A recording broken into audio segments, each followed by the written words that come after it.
Édouard Philippe a décidé de bannir l'écriture inclusive des circulaires officielles. Qu'en pensez-vous ? Oui, j'ai vu ça. Le Premier ministre a décidé, pas seulement des circulaires officiels, je crois que c'est sur tous les textes, il parut au journal officiel également, les lois, les décrets, etc., et les circulaires, en effet, de bannir ce que l'on appelle l'écriture inclusive. Alors, moi, d'habitude, je suis quand même souvent très très critique, c'est moins qu'on puisse dire, contre le gouvernement, je le suis toujours d'ailleurs, mais là, pour le coup, j'avais envie d'envoyer un coup de chapeau. Un coup de chapeau au Premier ministre. Enfin, à la limite, c'est le moins qu'il pouvait faire, mais quand même, il aurait pu ne pas le faire. Il aurait pu ne pas le faire, c'est-à-dire qu'il a tranché sur cette affaire. Cette affaire d'écriture inclusive est un véritable scandale. Moi, je parle autour de moi, j'ai beaucoup parlé, je ne connais pas une personne qui soit pour. C'est un truc qui est créé de façon tout à fait artificielle, pour des raisons que j'aimerais élucider, et qui consistent à vouloir démolir la langue française. Encore une fois, l'Académie française a tiré la sonnette d'alarme en disant que c'est un processus de destruction. L'idée de base serait que la langue française serait sexiste. Parce qu'on dirait le masculin l'emporte sur le féminin, donc il faudrait mettre les EES, etc., avec des points, etc. D'abord, c'est horrible. D'abord, vous ne pouvez pas lire un texte de cette façon. Si vous lisez ça, votre esprit est incapable de lire, de se concentrer sur...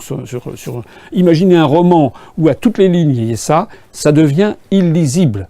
Est-ce que l'objectif recherché est de détourner les gens de la lecture, comme si ça ne suffisait pas déjà l'effondrement de la lecture en France ? Quand on pense qu'il y a, dans des zones d'éducation prioritaire avec des gros problèmes, des collèges, des écoles, des collèges, où il y a parfois dans des classes 10, 15, 20 nationalités différentes, parfois avec des enfants qui sont nés dans des familles monoparentales, ou avec des parents parfois analphabètes venant de l'autre bout du monde. Normalement, l'école de la République est là pour apprendre des grands apprentissages fondamentaux de la lecture, de l'écriture notamment. Est-ce que c'est vraiment le moment que d'introduire un truc qui trouble absolument tout le monde, y compris des personnes qui sont parfaitement alphabétisées et qui ont 40 ans et c'est un scandale. L'idéologie qui se cache derrière, ça serait que la langue française serait sexiste au motif que le masculin l'emporterait sur le féminin. C'est faux. Les Français doivent savoir que la langue française comporte un masculin, un féminin et une réminiscence du genre neutre. Le genre neutre que l'on trouve en latin, que l'on trouve en allemand. Donc lorsque l'on dit Madame l'ambassadeur EUR ou Madame le préfet, c'est pas que le masculin l'emporte sur le féminin, c'est que c'est un neutre. Alors la tradition qui remonte à des centaines d'années maintenant veut que, effectivement, lorsqu'il y a un masculin et un féminin dans une phrase, eh bien, on l'accorde au genre neutre. Il se trouve que le genre neutre est exactement identique au masculin. Mais donc, il y a cette phrase qui a été relancée, le masculin l'emporte sur le féminin.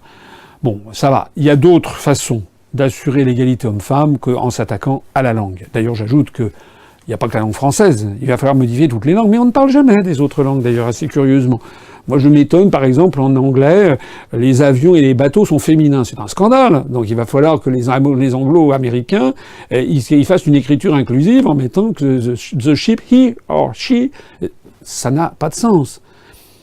Il y a énormément de langues où il y a ce genre de différenciation sexuée. C'est comme ça.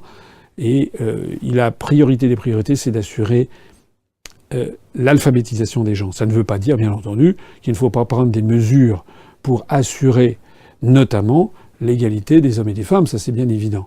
Mais de grâce qu'on ne touche pas à la langue française et que l'on favorise surtout l'enseignement de notre langue.